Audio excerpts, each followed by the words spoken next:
Welcome into Surviving Paradise, the podcast that takes a sometimes serious, oftentimes humorous look at the claim by Jehovah's Witnesses that they are living in a modern-day spiritual paradise. Watch your step.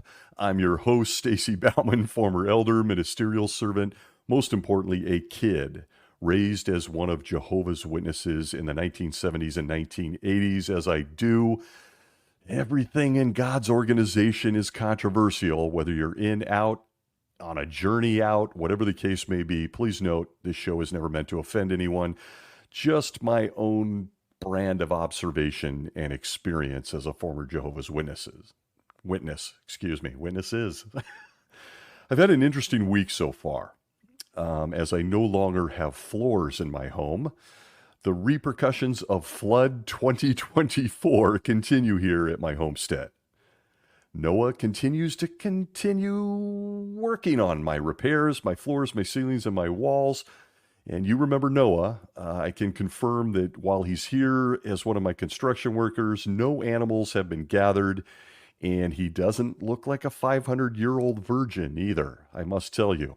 In addition, David, you remember him, he is still busy patching my ceiling, and there has been no Goliath sighting. So we're in good shape, and I don't know if this David is a man after Jehovah's heart, but I can tell you that he certainly is a man after my own heart. I'm very grateful for the work these guys are putting in here at Flood Central. But I've recently learned that members of my extended family may listen or at least have knowledge of this little podcast. And while they've been actively shunning me for almost 20 years, I want to use this opportunity to say hi there, if they're bravely listening. Thanks for being here. I understand they may be very concerned about me sharing these truths, and I can only hope they will take a few minutes to study or take a look at the references on this podcast for themselves. But I gotta tell you all, I'm not holding my breath based on what I've heard recently. One can only hope. But they just got permission to grow hair on certain parts of their bodies from the governing body. So let's just be honest with ourselves. They may be distracted in celebration, as so many other Jehovah's Witnesses are. Full disclosure, getting serious for a minute. And I got to be honest, it's not a fact that I'm particularly proud of.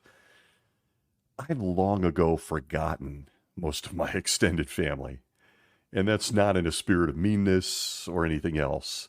It's just part of the process when you're being shunned or nobody really demonstrates they care about you.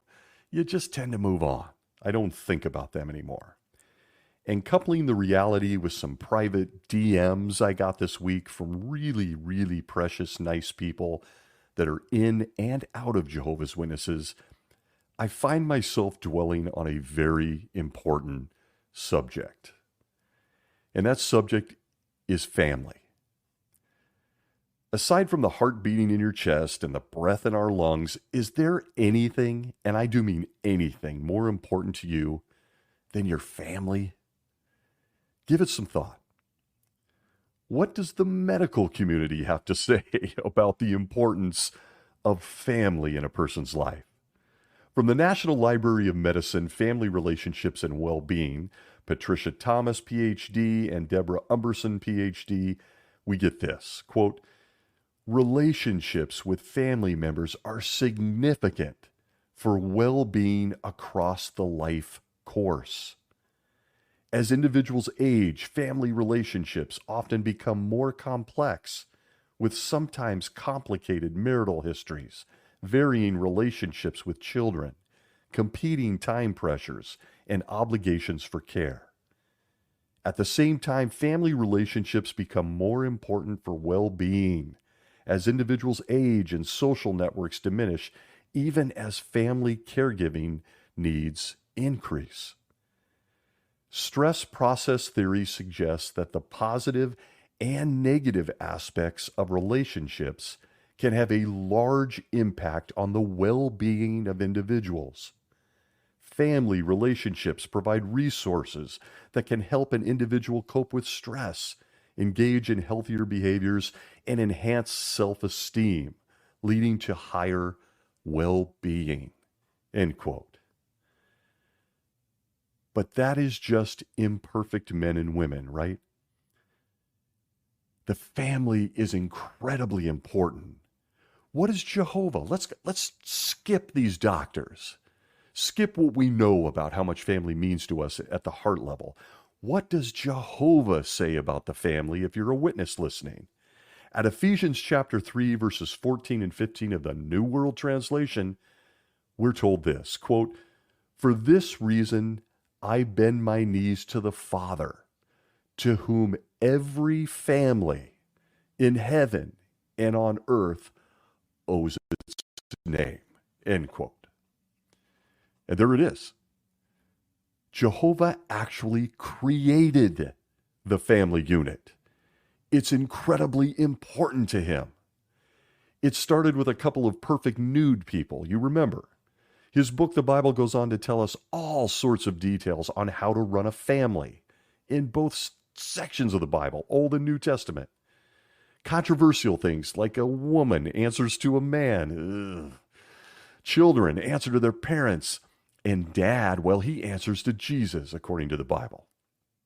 It's always fun to think us guys, by the way, just as a side point, it's always been interesting to me that us guys get a perfect boss who never makes any mistakes, bad decisions, or loses his temper.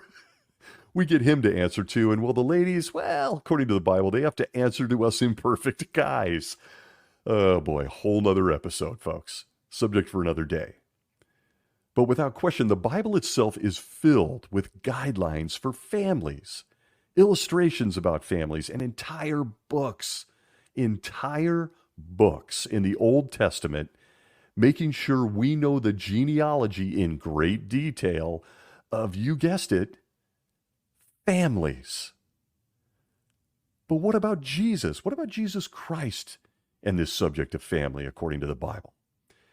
Look, I know most people are drawn to Jesus sending demons into pigs and off cliffs, or that time he walked on water, or how he healed sick people, or even resurrected those that had died. Or maybe if you're like me, the overthinker, you contemplated for hours how he disobeyed his parents and disappeared for a few days hanging out in Jerusalem with the leaders. He wasn't even grounded for that move. Wasn't even grounded. I would have got my butt kicked. But then again, overthinking, how do you punish the creator? How exactly was Mary and Joseph supposed to do that? So many questions. Again, another subject for another day. But I have to tell you that I have a favorite moment when it comes to Jesus Christ and family. I've always found it incredibly impressive from a young age. And that moment, I should say, takes us to his final moments as he was dying. He was hanging there on a torture stake, nails driven through his hands and feet, not able to barely breathe. If you understand crucifixion according to the Romans.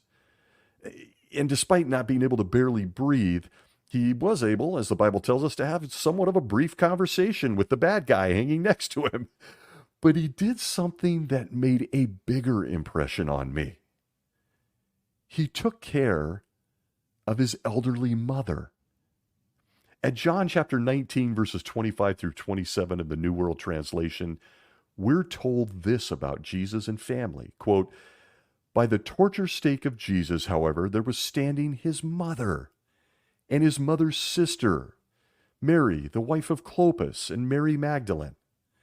So when Jesus saw his mother and the disciple whom he loved standing nearby, he said to his mother, 'Woman, see your son.' Next, he said to the disciple, 'See your mother.' And from that hour on, the disciple took her into his own home." End quote. Very impressive moment found in the Bible Jehovah's Witnesses possess. And if you understand how Romans killed people back in the day, you will know that Jesus was suffocating on that stake. That was the point of crucifixion. He could barely breathe. But in his closing moments, He didn't mention that one day he would set up a governing body in New York in the United States, or even the organization. Never mentioned him. No. He made sure someone took care of his family, his mother. Incredibly impressive moment in the Bible. I think it's underrated. Imagine how his mother felt just seeing her son in pain. If you're a mom out there, you know the feeling. Keep it in mind. Keep this point in mind throughout this episode, because we're going to come back to mothers. We're going to go back to that very thought, that very emotion that Mary undoubtedly felt in that moment. I'm not going to go into more comments by Jesus on his family. There are many. There's, again, another subject for yet another day. However, Jesus does present a bit of a paradox when we consider his words on family and how he treated his own family. He openly said people should love him more than his family, and even ditch family if necessary. Ditch them if it comes down to me or them. But then has Paul, you remember him, the warm and fuzzy apostle Paul, told him to write 1 Timothy chapter 5 and verse 8 in his holy book. I'll get there. We're going to get to that scripture. It's a bit of a paradox when you consider family, Jesus, Jehovah, the Bible, and all that comes with it. But family and extended family are clearly very, very important in the Holy Spirit instruction manual. So important that we have books of the Bible on it, and we have Jesus' last words focused on his family. And listen, Jehovah's Witnesses claim that they're all about family. Oh, yeah. We've pumped out Watchtower articles. We have several books, all published to show how much we care about the family and the family unit. They're going to point to endless printed material and videos and dramas and talks to prove how much they love and support the family arrangement. For example, in the Watchtower of 1998 from April 1st, pages 6 through 8 had the series, The Family, a Human Necessity. And it tells us this, quote, "Yes, a united family provides a home of peace, security, and happiness. The German poet Goethe once said, he is happiest king or peasant who finds his happiness at home. For appreciative parents and children, there should be no place like home." End quote. And then the same article from the Watchtower of 1998 continues with things like this, quote, "It is claimed that human society only feels as good as its families feel. Yes, the family is a human necessity. It has a direct effect on the stability of society and the well-being of children and future generations. The most important source of happiness and well-being is neither career, things, hobbies, nor friends, but the family," a Swedish authority claims. God has not left us without assistance, though. In his word, much space is devoted to instructions concerning family relationships. It tells us how we can make the family a success and the home a delightful place where each family member has a responsibility to fulfill toward the others. End quote. Who can forget at this point, on the subject of family and Jehovah's Witnesses, the many renditions of the good old family book? There's been 3 in my head. There might be even more, because there's certainly been other books that targeted members of the family, particularly young people. The youth book, Young People Ask, Children, going way back to Judge Joe. Lots of them. But I remember there was the green one and then the blue one, and I conducted both of those books in the now long gone book study arrangement. The last one I was exposed to was the blue one, the one with the blue cover, The Secret to Family Happiness, which had some all-time quotes in it. Some greatest hits forthcoming, I'm sure. But in chapter 1 of the blue, The Secret to Family Happiness book from the governing body is titled, Is there a secret of family happiness? We find in that chapter what the purpose of this book and those before and after were all about. Jehovah's Witnesses know the answer to the secrets the rest of the world just can't seem to grasp when it comes to how to treat your family. The book starts strong. It says this, quote, "The family is the oldest institution on earth, and it plays a vital role in human society. Throughout history, strong families have helped to make strong societies." Note this, the family is the best arrangement for bringing up children to be mature adults. End close. Please pay close attention to these words that come next. Quote from the book, Secret to Family Happiness. Quote, "In a happy family, a child knows that his father and mother will care for him when he gets sick, perhaps taking turns at his bedside through the night. He knows that he can go to his mother or father with the problems of his young life and get advice and support. Yes, the child feels safe, no matter how trouble-filled the outside world may be." End quote. Those are the words of the governing body of Jehovah's Witnesses in their book, The Secret of Family Happiness. And now, for the purpose of that book and the millions of dollars they spent to produce and distribute it. Quote, "Where can we look for reliable family guidance?" Well, would you look to a book completed some 1900 years ago?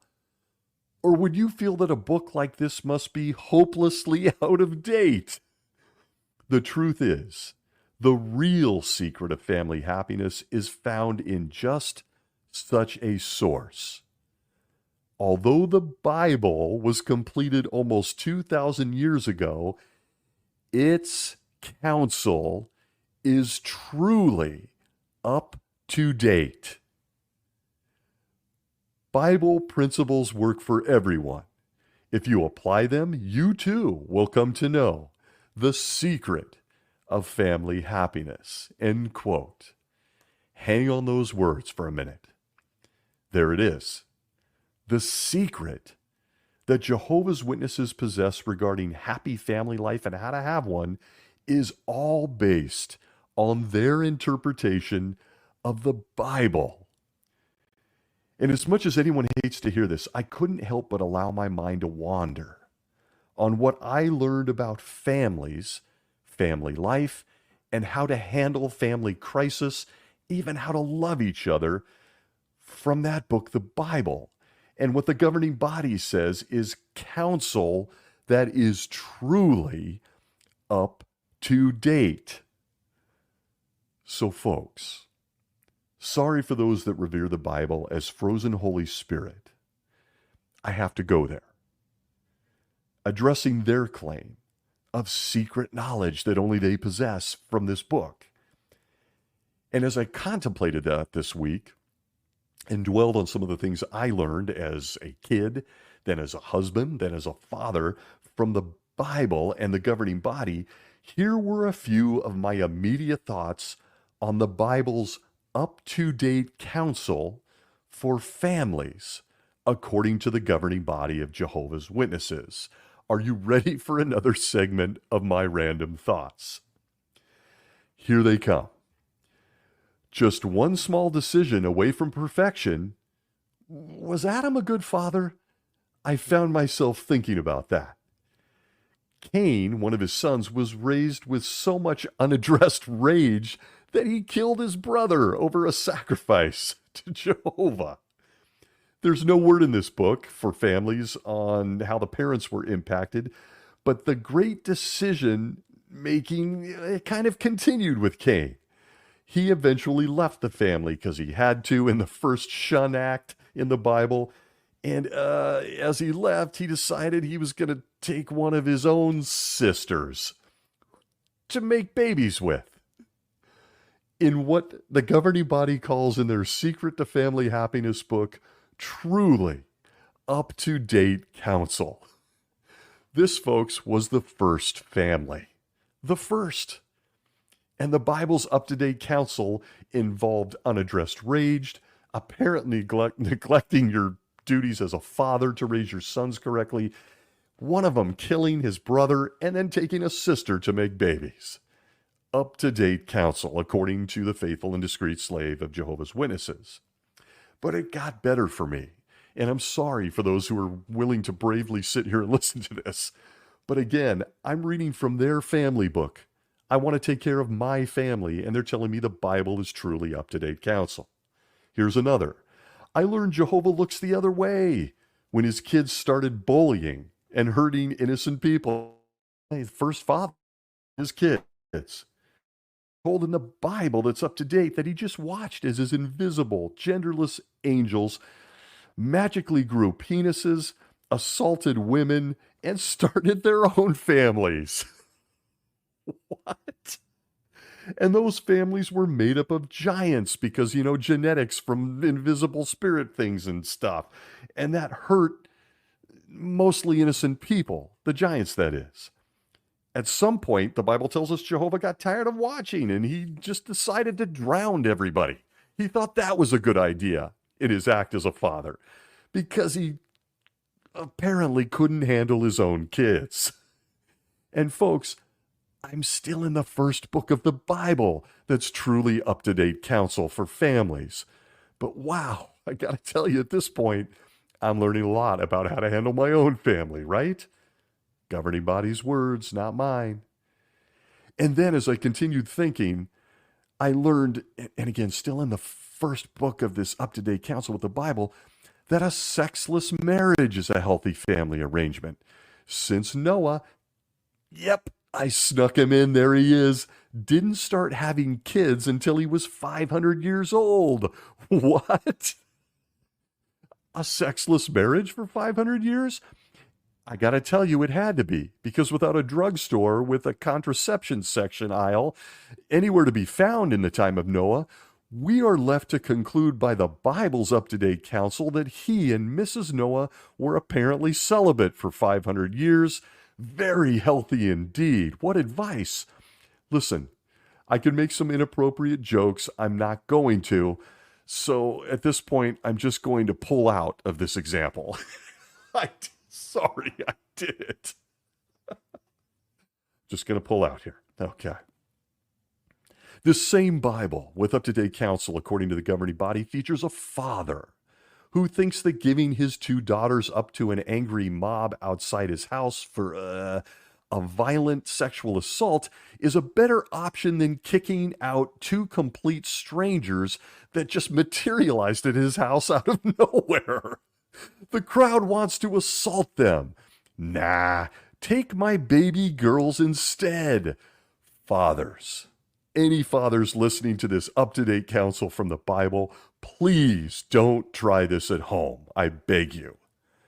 But this same guy, this same father, then goes on to get hammered, drunk, and have sex with the same two daughters. But he's righteous and stuff, according to the New Testament at 2 Peter 2:7 of the same up-to-date Bible counsel that features stuff for us on how to run our families. And I got to tell you, that guy, Lot, gets the Father of the Year award out of the chutes. Then, of course, I could keep going. We got Abraham, the father of this religion, and a couple of others worldwide, marrying his own sister, then selling his own sister, I meant his wife, to an Egyptian pharaoh, with the manual on all things happy family life giving us our first exposure to sex trafficking your own wife. I mean sister. Wife sister. The Bible. Up-to-date counsel for families. And the prior examples are all contained in the very first book of the Bible. It's got 66 total books. And it's off to a strong start when it comes to family. Extra credit for anyone that knows the Onan story used by the governing body of Jehovah's Witnesses to shame people that masturbate, when in reality, the story is about Onan not wanting to impregnate wait for it, his sister-in-law. One big happy family, and a book with up-to-date counsel for you and I, according to the secret of a happy family life, courtesy of the governing body. But the same secret to family happiness goes on to share, it tells us husbands that King David, well, he had at least 8 wives and 300 concubines, that his family was an all-time train wreck that would be a reality show that would get very high ratings in 2024. It included adultery, sibling incest, murder, and more. Not to be outdone by his father's fine example on how to run a family, King Solomon followed suit and wanted to outdo dad as sons do by lining up 700 wives and 300 concubines, meaning he set a fine example as a father and husband by sleeping with a new woman every night for over 3-year stretches. And as a kid, I often wondered if he asked, "Hey, what was your name again?" when he lined up the next wife or concubine. But hey, both David and Solomon are held to us as fine examples of wisdom, bravery, including husbands and fatherhood, by the most up-to-date counsel we have, according to the governing body, the Bible. So if you're still here and not offended, thank you. Please stay. Getting this all out of the way early, a Jehovah's Witness is told that the Bible is the best place to learn how to build a family and its up-to-date counsel. And not one Jehovah's Witness will wonder the obvious. If the Bible is so up-to-date and the authority on all things family, why exactly do I need this little blue book called The Secret to Family Happiness at all? Why do I need it? I've got the perfect book, the Bible. I mean, at the least, should I open this little blue book and every page says the same thing, printed on all 192 pages? As I just leaf through this book, what will the counsel be since I already have the Bible? I'm guessing it's something like this. Page 1, close this book and go read the Bible. Page 2, close this book and go read the Bible. Page 3, close this book and go read the Bible. Page 4, close this book and go... Isn't that what a Jehovah's Witness needs? The Bible is the most up-to-date counsel on family. We're going to read this book in the book study instead? Why? Why? Got it. Let's go make a great family. And there's the logic of Jehovah's Witnesses, whether you like it or not. The Bible is supposedly the manual, but we're going to publish other books. What? But I can hear several critics now. I listen, I try to be realistic, transparent on this show. I can hear them now. Come on, man. They don't mean all that stuff you just cited out of the Old Testament. They mean the New Testament. Or, I mean, not the whole New Testament, actually, just the Gospels. They mean just the Gospels when they say that. I mean, not the Gospels. I mean that unmarried and childless guy, Apostle Paul, his books. He knows the family really well from experience. Never married, never had kids, but please give us your advice. And on the excuses will go for someone that thinks Jehovah's Witnesses and their secret to family happiness and this book that they lean on, the Bible, is up-to-date counsel. Their words, not mine. So we're going to take a look at this. Most importantly, with the family, as I said at the outset, being the foundation of our lives, of society, what do we find when we look at Jehovah's Witnesses? What makes this all worse is the factual proof that Jehovah's Witnesses themselves ignore the Bible's most important spirit, words, principles, and more. There's some good stuff in there.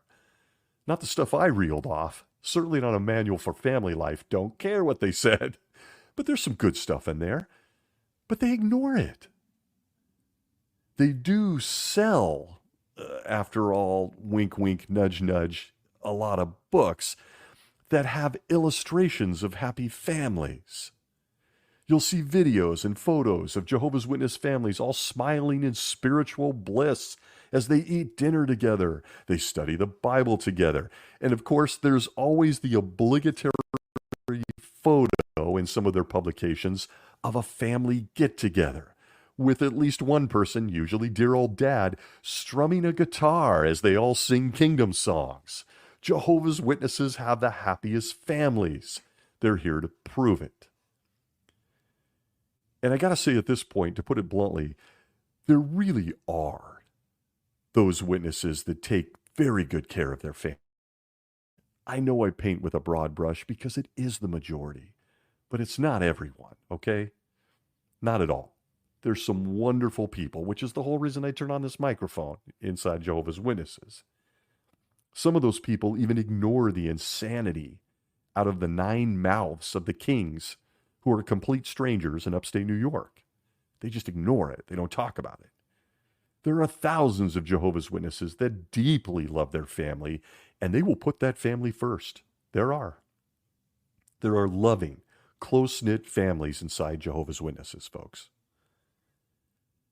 But there are even more that are not.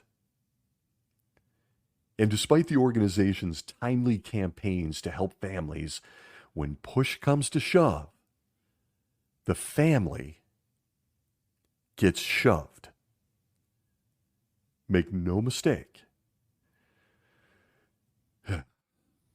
I'd rather laugh. I'd rather point out the absurdity, and I try to. I try to run a balanced thing here. But it's time to get somewhat serious for a few minutes.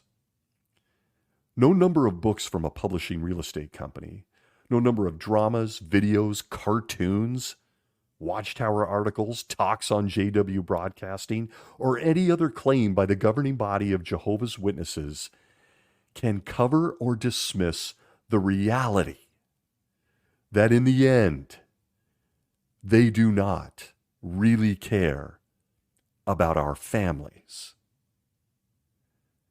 Remember, the proof of something, including the sacredness of our families, is always seen in action. It's in what you do, how you act, what you practice. At 1 John chapter 3 and verse 18 of the New World Translation, we are told, quote, "Little children, we should love not in word or with the tongue, but in deed and truth," end quote. And there's one of those principles, up-to-date counsel, as they say, you can find in the Bible about family. It's action. Inspired words from their book that really is up-to-date counsel.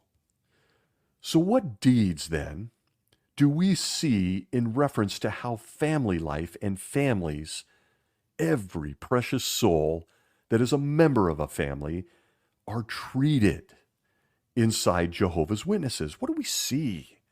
What are the actions? I'm going to get blunt. First, the organization and the organizational culture systemically encourages young, dysfunctional marriages. Why? Because people like sex. That's it. Get married instead. And when those marriages go sideways because both parties are way too immature, they hand you a book to help you navigate the forever you chose with the wrong person. As is the case with most things Jehovah's Witnesses, they do the Christianity a la carte thing. They do it really well. Nowhere is that more true than in this verse. At 1 Corinthians chapter 7 and verse 6 of the New World Translation, we are told, quote, "But if anyone thinks he is behaving improperly by remaining unmarried, and if he is past the bloom of youth, then this is what should take place. Let him do what he wants. He does not sin. Let them marry." End quote. That scripture is a hammer inside Jehovah's Witnesses. A couple of things that directly impact a family unit from the beginning, the foundation, the relationship of two people. One, how odd is it to have a guy that never married and never had children give the entire universe advice and commands on marriage, sex, raising children, and more? How odd is that? You would like to think a humble servant of God, and might I add, an apostle, you know, Paul, who wrote First Corinthians. You'd think he'd want to sit this one out. Sit it out, Paul. But no, there he is to tell us, and specifically Jehovah's Witnesses, it's their book, how to mate and how to be parents. Folks, it's comical. It's comical. Who doesn't enjoy someone giving them advice? Those childless people who want to tell you how to discipline your kids at the Kingdom Hall. Remember those guys? I had one. He got my wrath when I was raising my son by myself, changing a diaper in the B school. Never forget the moment. My kid was crying. He was upset about it. He thought he'd offer me counsel. I thought I'd offer him my fist. It was that close. But how about a second? No one in 1 Corinthians 7:6 pays a second of attention to that phrase, past the bloom of youth. Mostly because a Pharisaical religion like Jehovah's Witnesses, when people read that phrase, they want a number. Give me a number. I don't deal in nuance. I don't deal in spirit or motivation. I want a number, an age. How do you even put an age to past the bloom of youth? Every human is different in the terms of maturity, physically, emotionally. It's insane. They really hone in on, I really want to have sex and companionship, so let's get married before I fornicate. That's what they hone in on. And anyone who's been a Jehovah's Witness knows what I speak of. People are getting married at 17, 18, 19 years old, making decisions before they can have alcohol in most countries or sign a contract. All of this and the culture that they've fomented, all because of we don't want you to touch each other, leads to dysfunctional families in this religion. Unhappiness, divorce, cheating. All of it impacts innocent kids, children who are born into it. The family begins on unsteady ground in many cases within Jehovah's Witnesses. Do they discourage this? Do they discourage this? Look, they're going to put it in print. Oh, look, it might be a little young. But the culture speaks and the actions speak to something entirely different. They encourage young marriages. They love them, just like they encourage young baptisms. Jehovah's Witnesses know what I speak of. The most important societal foundation unit in all of human history is the family. And in Jehovah's Witnesses, many of them start on very rocky ground. And for the governing body, it's all about control. The family unit starts with two people, and most Jehovah's Witnesses get off to a horrible start following their horrible advice on truly up-to-date counsel found in the Bible. It leads to ill-prepared parents and a whole bunch more, folks. Divorce is on the rise in Jehovah's Witnesses, has been for many years. Immature marriages lead to dysfunctional families. This cultural phenomenon inside Jehovah's Witnesses deserves an entire episode. Maybe I'll get there when I'm in a mood. But as I've shared here, this guy personally was married one day after my 19th birthday. That wasn't an accident. I wanted to be able to say I got married at 20.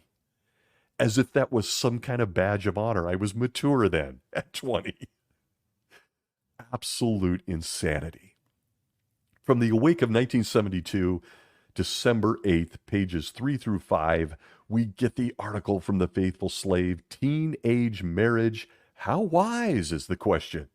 Quote, the Apostle Paul said that it is not wrong for a Christian to marry. If that one thinks he is behaving improperly towards his virginity, if that is past the bloom of youth. Another translation there in 1 Corinthians 7:36. Back to the quote. Here Paul uses the Greek word hyperakamos, from hyper, beyond, and acme, highest point, full bloom of a flower. Okay?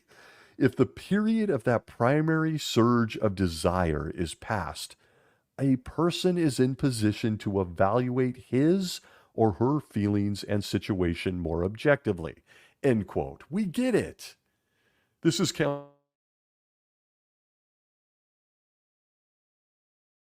just have to be with physically. You're probably going to make better decisions if you can skip that. We get it. We get it.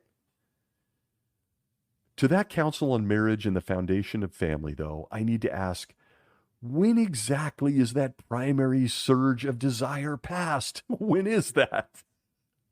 I gotta be honest here, folks. Full disclosure, I'm 56, and well, eh, look, I'm not past the bloom of youth. We'll just put it that way. How's that sound? All of this creates people starting a family instead of just risking disfellowshipping. Sorry, the new word is removal, uh, because they're horny. They want to have sex and they want companionship, tenderness, cuddles. So they just get married.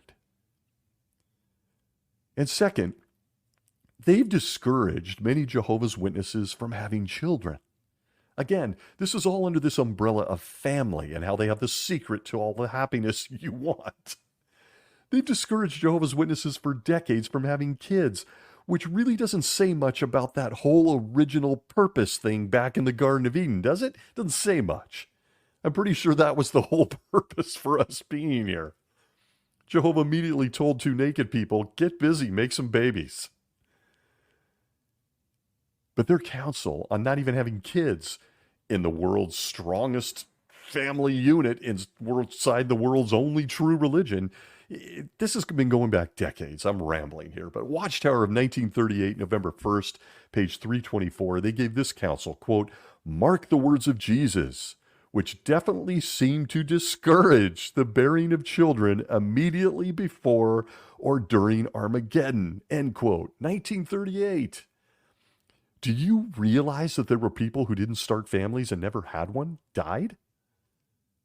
Maybe never got married, certainly never had kids, because in 1938 they were telling him it was a bad idea. Jesus, is discouraging you. From their booklet, Face the Facts, also in 1938, pages 46 through 50, we get this nugget, quote, would it be scripturally proper for them to now marry and to begin to rear children? No is the answer, which is supported by the scripture. Those Jonadabs who now contemplate marriage, it would seem, would do better if they wait a few years until every storm of Armageddon is gone. 1938, end quote. Wow, I wonder how those two people are faring today. They're still waiting it out. It's just been a few years, almost 100, but who's counting? They're gone. Discouraging the family unit. Discouraging what comes natural to human beings. But then fast forward 50 years to this nugget of Holy Spirit from the Watchtower of 1988, March 1st, page 19, childbearing among God's people. We're told this, quote, how should Christians view marriage and childbearing today? In this time of the end. Now, as never before, the time left is reduced. Yes, only a limited time remains for Jehovah's people to finish the work he has given them to do. That work must be accomplished before the end comes. It is therefore appropriate for Christians to ask themselves how getting married, or if married, having children, will affect their share in that vital work. End quote. And are you ready for this? We can't even go a week without this guy. Back to the article of 88, quote, during all this pre-flood period, Noah's sons and their wives had no children, end quote. Noah makes his second appearance in this week's episode. He's a fan favorite, certainly of mine and certainly of the governing body. Noah, the 500-year-old celibate, virginal zoologist, part-time ship engineer. He's back. And again, pointing to the words at the outset of this, the Bible is up-to-date counsel for Jehovah's Witnesses. Noah himself is apparently a great example on how to lead a family. And again, if you just take it at face value and move on, okay, but give it a few more seconds of thought on Noah, this great father. No word yet on how many years he was away from the home, focusing on chasing zebras and gathering up a pair of porcupines, and how that affected his young sons, as his wife apparently raised them alone while he chased giraffes. No one knows. Noah was apparently an absentee dad for long stretches at a time, since I'm pretty sure the animal kingdom didn't all reside within a couple miles of his house. But he came back with some cuddly creatures, just like dads do with puppies for their kids. And the boys very likely went to therapy. I don't know. But he was an absentee dad. But look at Noah. What a guy. And then, of course, there's the fact that if you put any more thought to it, the boys grew up and had celibate marriages as well. Kids, as the article said, during the pre-flood, Noah and his sons, their wives had no children, end quote. Is now a good time to bring up, I thought that was the whole point of being created? Never mind. Let's move along. It was all very healthy. But when you consider the counsel given by the guys, Jesus guys in upstate New York, don't you just get all warm and fuzzy inside? Family is clearly very important. Maybe don't get married. Maybe don't have kids. Going all the way back to the turn of the last century. Just wait it out. You'll have your turn. It's just not even remotely a warm and fuzzy message on how to build families or that families should even be built. Handing out their literature before those same 9 guys come and kill all of us, and our families, I might add, is much more important than even having a family. And a Jehovah's Witness will not stop and think about any of this. They will simply consume and obey whatever is told to them at their local kingdom hall. Jehovah's Witnesses simply cannot claim to love the institution of family and ignore the reality that exists inside the self-proclaimed happiest people on earth, because their words don't match their deeds. The stuff I've mentioned here are the foundation blocks to all things family, but now put all of this aside for what I believe is the proof that Jehovah's Witnesses, and particularly leadership, ultimately do not care about family. Your family, your spouse or partner, your children that you created together, in fact, your entire extended family, are not nearly as important to the governing body of Jehovah's Witnesses as the loyalty you show to them, the organization that they lead. That is what is to be paramount in the life of a Jehovah's Witness, not their family. You know where I'm going. You know where I'm going. They said it themselves in an earlier Watchtower. It's the deeds. They said it in the Bible. What do their deeds show, not their words? From the Kingdom Ministry of August of 2002, pages 3 through 4, the article, Display Christian Loyalty When a Relative is Disfellowshipped. Here we go. Family. What they claim versus what they do. Quoting this Kingdom Ministry, it says under the subheading, How to Treat Expelled Ones, we get this. God's word commands Christians not to keep company or fellowship with a person who has been expelled from the congregation. Quit mixing in company with anyone called a brother that is a fornicator or a greedy person or an idolater or a reviler or a drunkard or an extortioner, not even eating with such a man. Remove the wicked man from among yourselves. Jesus' words, recorded in Matthew 18:17, also bear on the matter, where he said, quote, Let the expelled one be to you just as a man of the nations and as a tax collector. The quote continues, Jesus' hearers well know that the Jews of that day had no fraternization with Gentiles, and that they shunned tax collectors as outcasts. Jesus was thus instructing his followers not to associate with expelled ones. End quote. Family. Even those you've created. You can try to twist semantics all you want as a Jehovah's Witness. They do it. They successfully do it. They get people to obey it. The new light that someone can invite a family member to a meeting, but cannot even speak to them or aid them in a moment of need, nothing's changed, folks. It's semantics. Semantics led by the legal team of Jehovah's Witnesses to protect them from losing more money and religious status in countries that are catching on to what they're doing. But make no mistake, the messaging for a Jehovah's Witness is always the same. Your family, your children, your wife, your husband, your grandparents, your aunts, uncles, cousins, and anyone else, they are secondary to the organization. They might even be third. But that same article from August of 2002 continues. It says, quote, "This means that loyal Christians do not have spiritual fellowship with anyone who has been expelled from the congregation. But more is involved. God's word states that we should not even eat with such a man. Hence, we also avoid social fellowship with an expelled person. This would rule out joining him in a picnic, party, ball game, or trip to the mall or theater, or sitting down to a meal with him either in the home or at a restaurant." End quote.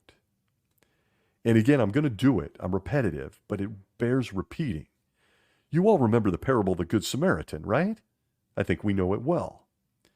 You can acknowledge that your family member, a child, a grandparent, a spouse, you can acknowledge that they're laying there in the ditch, dying.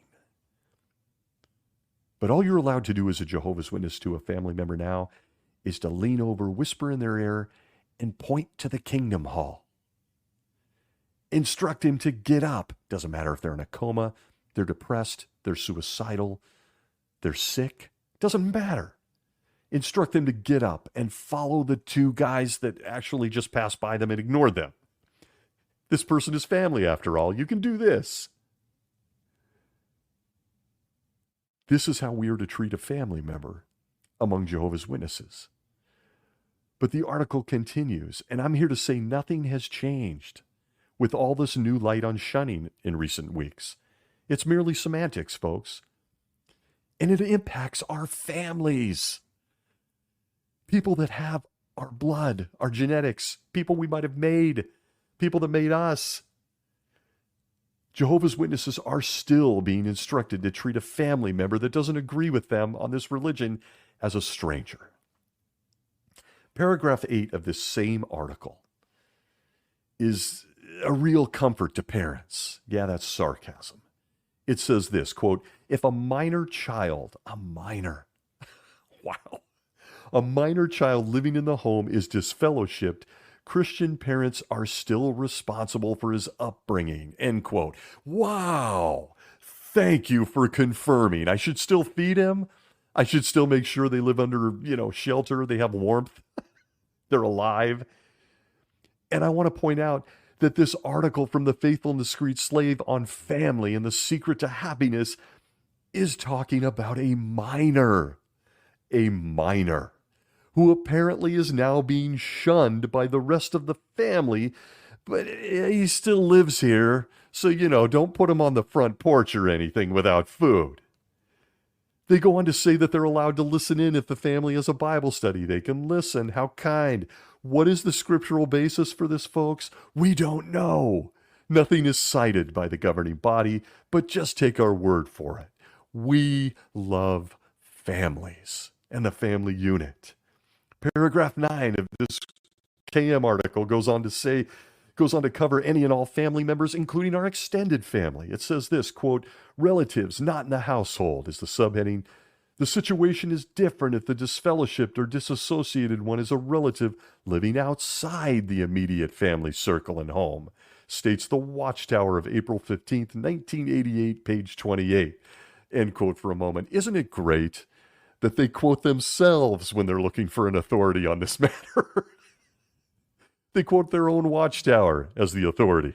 How fascinating in so many ways.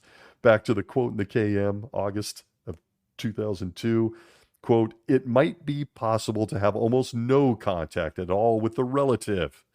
Even if there were some family matters requiring contact, This certainly would be kept to a minimum, end quote. Wow. The love is evident. Thank you for confirming I can take care of my minor child. Certainly not a cult at all. Not at all. Thanks for letting me know how I can treat the human life I created. Paragraph 12 goes on to say, and give us the following family advice under the subheading, quote, benefits of being loyal to Jehovah. Here we go. Quote, cooperating with the scriptural arrangement to disfellowship, now remove, and shun unrepentant wrongdoers is beneficial, end quote. And then it happens, folks. You know what's coming. The inevitable, real life experience no one can corroborate, no names are given. In paragraph 13 of the same article, quote, after hearing a talk at a circuit assembly, a brother and his fleshly sister realized that they needed to make adjustments in the way they treated their mother, who lived elsewhere and who had been disfellowshipped for 6 years. Immediately after the assembly, the man called his mother, and after assuring her of their love, he explained that they could no longer talk to her unless there was important family matters requiring contact. End quote.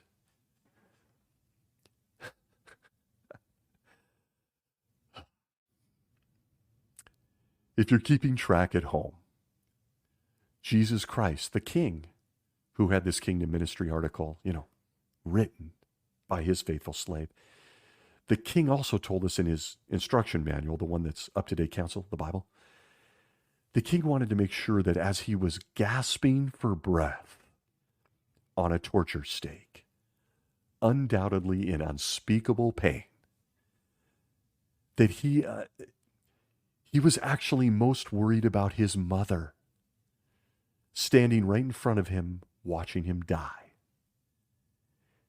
He, in those moments, was most concerned that she was taken care of.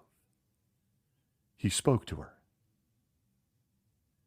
But these baptized Jehovah's Witnesses, following a circuit assembly, needed to make adjustments in the way they treated the very woman who gave them life, who carried them in her womb for 9 months, making sure they stayed alive. So this brother, after talking to his sister after this landmark circuit assembly, we've all been to millions of them, they gave their mother a call to let her know they were going to start shunning her. And I'll ask it again. Do Jehovah's Witnesses really care about family? Do they really? I got the stack of family books. I got lots of Watchtowers. I've seen the videos. I've conducted some of the studies. What do their deeds say? They just gave us a sampling of their deeds. We are told in this article that was shared for many hundreds of others at a circuit assembly how to treat our families when things aren't going well. Just imagine how warm and fuzzy those unbaptized Bible studies felt that were sitting in the audience at this circuit assembly felt when they heard this from the stage about this brother and sister being propped up as two people who were now going to ignore their mother in favor of the organization. I got to tell you, this is clearly an organization that puts the precious treasure of family first. Wouldn't you agree? Certainly you have to agree. We've got children shunning elderly parents. We've got parents shunning minor children whose brains and hearts haven't developed fully. We've got people told to reconsider having kids at all. We've got Stephen Lett and Mark Sanderson who might kill those little enemies of God's anyway, encouraging all of this. But did you know that they have the secret to family happiness? Do you know they've got a book title? They got a couple. I'm sure there was a real big run on Bible studies after this particular circuit assembly, huh? Can you imagine the people who were just coming into contact with this religion, just running to someone, hey, I need a Bible study after hearing we get to shun parents and children if they don't agree with these guys? I want to here note that you cannot shine a light on how Jehovah's Witness families are treated without recognizing the horrific crimes against children that are allowed inside this organization. I'm not going to go off on a tangent, but you know how I feel about it. I even get people who are critical of me of this, if you can believe it. Witnesses who comment, DM me. I don't know if you're genuine about how you feel about kids. You mention it a lot. You're damn right I mention it a lot. You're damn right. You sit with one of these people, with one of these kids who've been harmed in this organization. You sit there and bawl your eyes out. Go home and throw up a few times, knowing the scars they're going to wear the rest of their lives. So you're damn right for those people that DM me that. It isn't debatable. This organization is losing court cases and millions of dollars. Suddenly they're making adjustments. But nothing is more important than the incredible people, some of whom may be sitting here listening. Huge hugs if you are. I can't do this justice. I really can't. That were kids that were harmed inside the family unit of Jehovah's Witnesses that are now adults, that have been victims while members of the happiest people on earth who all claim to have the secret to family happiness. And quite frankly, I'm going to move on in a second. There aren't enough shows to tell you that you're believed, you're validated, and more importantly, if you've been a victim of this within the family, your family that was a Jehovah's Witness, you are loved. I am so sorry. I've come to know I can't do any more, but I want to tell you that you're loved. Kids, parents, women, even men who've been abused by this organization inside the family unit. Inside this organization, I'm never not going to comment on it. There you go. Done. Rant over. But the disintegration of families inside Jehovah's Witnesses is happening as I speak right now. As I mentioned at the outset, I've come to learn, and I got to be honest, I'm weird. I find it comical and grotesquely ironic on a psychological basis. I've come to learn my own extended family could care less where I am or what I'm doing. I came to grips with that many years ago when I left this organization. But I'm here to tell you, I'm not alone. I'm far from alone.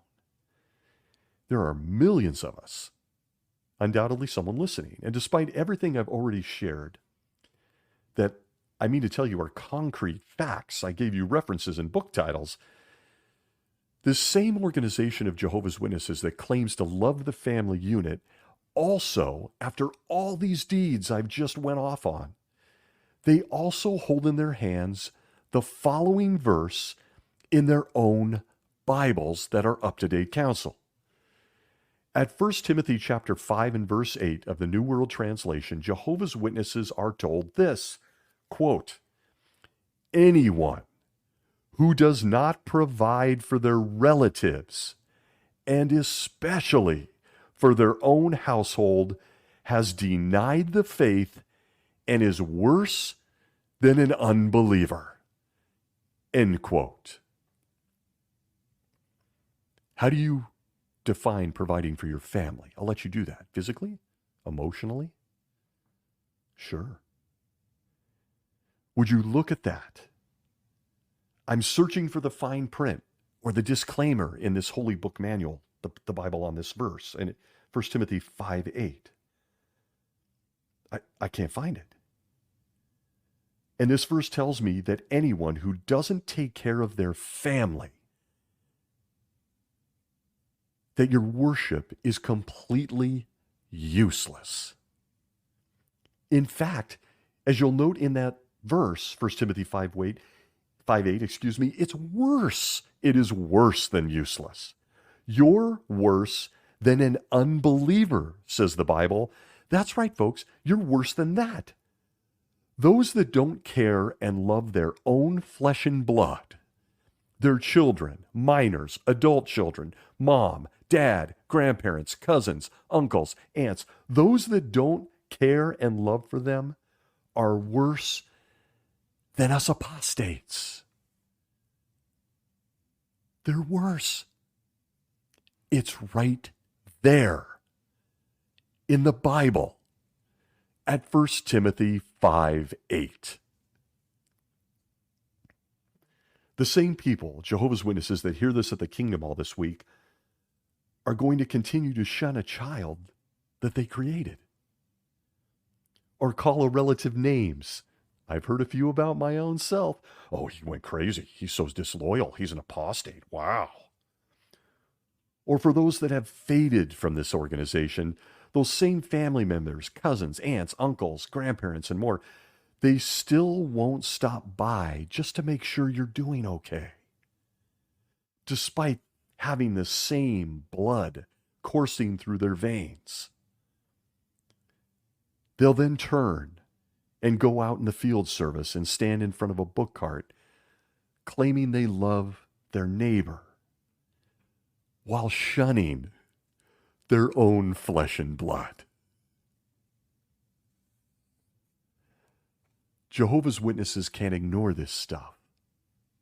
You shouldn't. I want to share with you a secular source. It's an article from the YASS Phoenix in the wonderful country of Australia. The article, The Impact of Family Shunning. It tells us this, quote, "The human need for social connection is often used by leaders of communities, including families, to ensure that everyone is obeying the same collective views.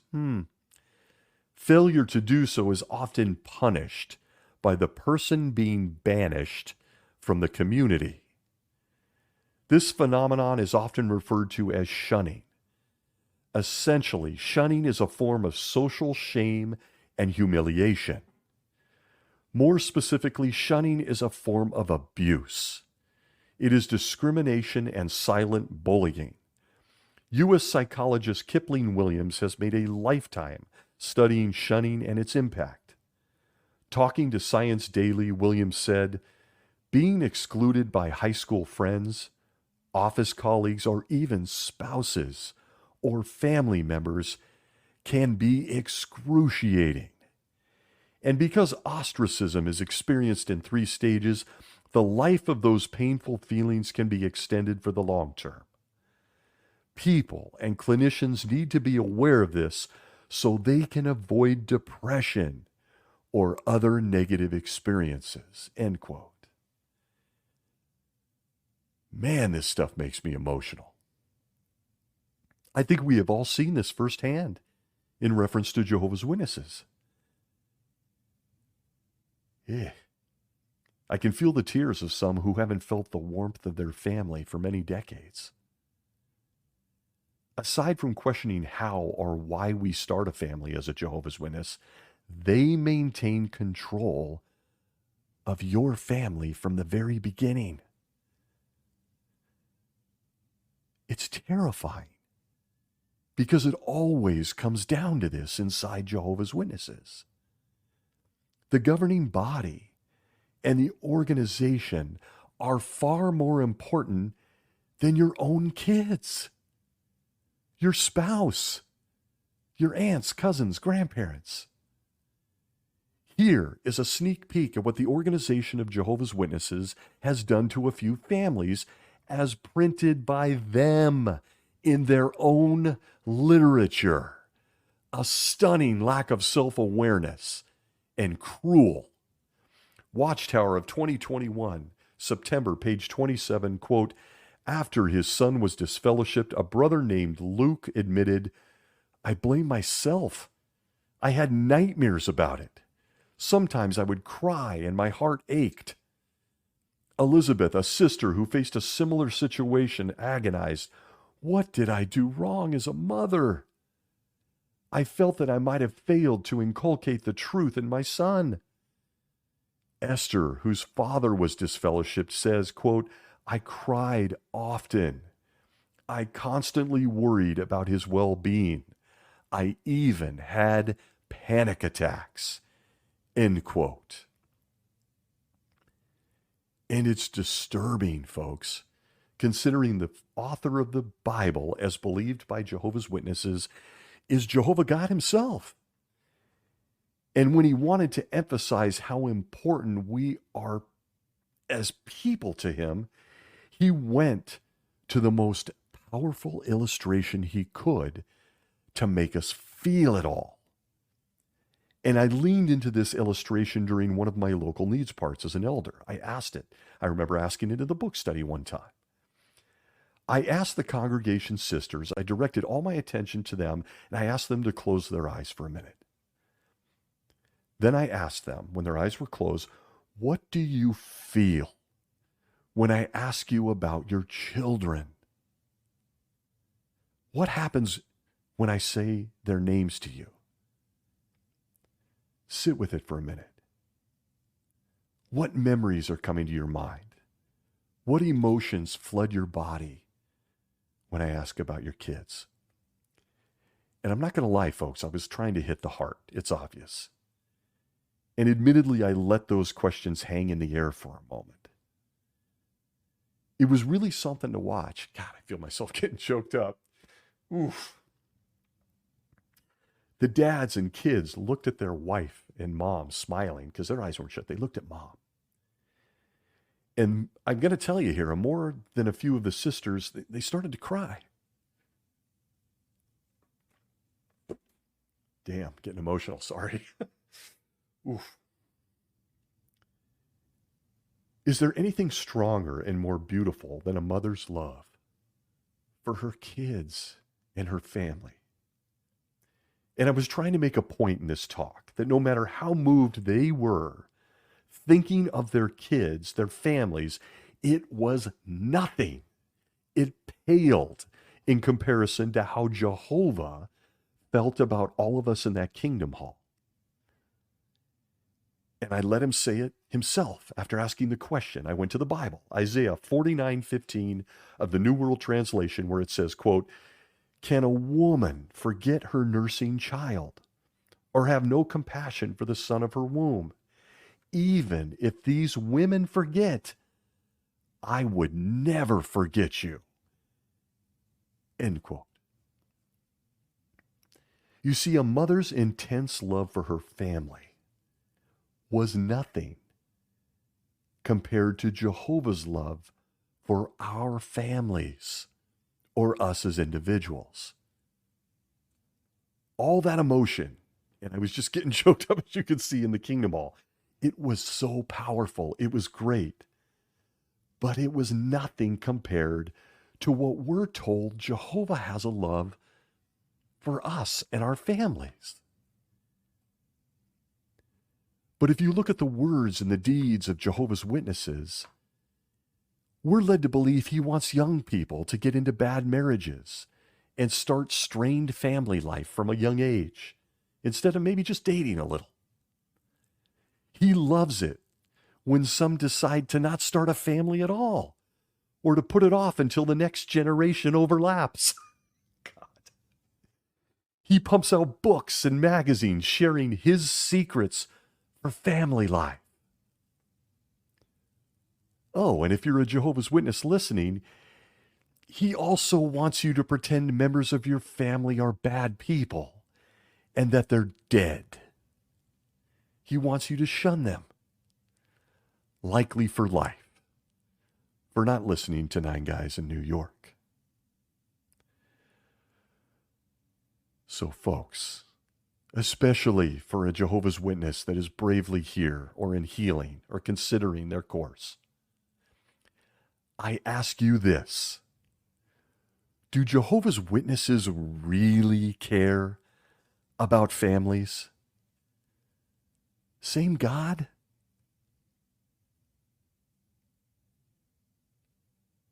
I want to thank you for being here this week. To the many people I know that are listening that are without their family, huge, got me again, getting choked up. Huge hugs. Wherever you may be well.